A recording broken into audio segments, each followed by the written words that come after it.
नमस्कार दोस्तों, स्वागत करती हूँ आपका। एक बार की बात है, रात को 10 बजे अचानक मुझे एलर्जी हो गई और घर पर दवाई थी नहीं। घर के सभी सदस्य भी किसी कार्यक्रम में गए हुए थे और ड्राइवर भी अपने घर जा चुका था। बाहर हल्की बारिश की बूंदें जुलाई के महीने के कारण बरस रही थी। दवा की दुकान ज़्यादा दूर नहीं थी, पैदल जा सकता था, लेकिन बारिश की वजह से मैंने रिक्शा लेना उचित समझा। बगल में राम मंदिर बन रहा था। एक रिक्शा वाला भगवान को प्रार्थना कर रहा था। मैंने उससे पूछा, चलोगे? तो उसने सहमति में सिर हिलाया और मैं रिक्शा में बैठ गया। रिक्शा वाला काफ़ी बीमार लग रहा था और उसकी आंखों में आंसू भी थे। मैंने पूछा, क्या हुआ भैया, रो क्यों रहे हो? और तुम्हारी तबीयत भी ठीक नहीं लग रही। तब उसने बताया, बारिश की वजह से 3 दिन से सवारी नहीं मिली और वह भूखा है, बदन दर्द भी कर रहा है।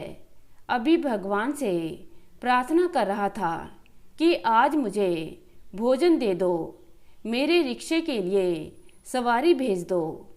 मैं बिना कुछ बोले रिक्शा रोककर दवा की दुकान पर चला गया और वहाँ खड़े खड़े सोच रहा था, कहीं मुझे भगवान ने इसकी मदद के लिए तो नहीं भेजा, क्योंकि यदि यही एलर्जी आधे घंटे पहले होती तो मैं ड्राइवर से दवा मंगवाता और रात को बाहर निकलने की मुझे कोई ज़रूरत भी नहीं थी और पानी ना बरसता तो मैं रिक्शे में भी ना बैठता।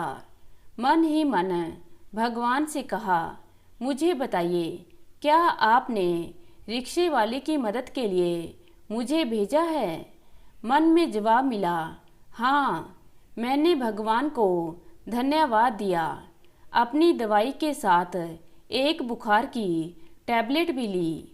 बगल की दुकान से छोले भटूरे खरीदे और रिक्शे पर आकर बैठ गया। जिस मंदिर के पास से रिक्शा लिया था, वहीं पहुंचने पर मैंने रिक्शा रोकने को कहा। उसके हाथ में रिक्शे के 30 रुपये दिए, गरम छोले भटूरे दिए और दवा देकर बोला, खाना खा के ये दवा खा लेना, एक गोली आज और एक कल, और मंदिर में नीचे सो जाना। वो रोते हुए बोला, मैंने तो भगवान से 2 रोटी मांगी थी, मगर भगवान ने तो मुझे छोले भटूरे दे दिए। कई महीनों से इसे खाने की इच्छा थी। आज भगवान ने मेरी प्रार्थना सुन ली। घर आकर सोचा कि उस मिठाई वाले की दुकान में बहुत सारी चीज़ें थीं। मैं कुछ और भी ले सकता था, समोसा या खाने की थाली, पर मैंने छोले भटूरे ही क्यों लिए? क्या सच में भगवान ने मुझे रात को अपने भक्त की मदद के लिए ही भेजा था?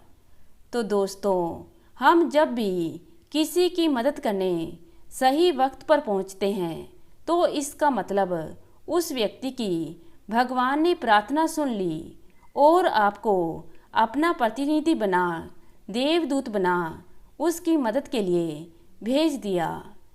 तो दोस्तों, कैसी लगी आज की कहानी? उम्मीद करती हूँ कहानी को पसंद करेंगे। धन्यवाद।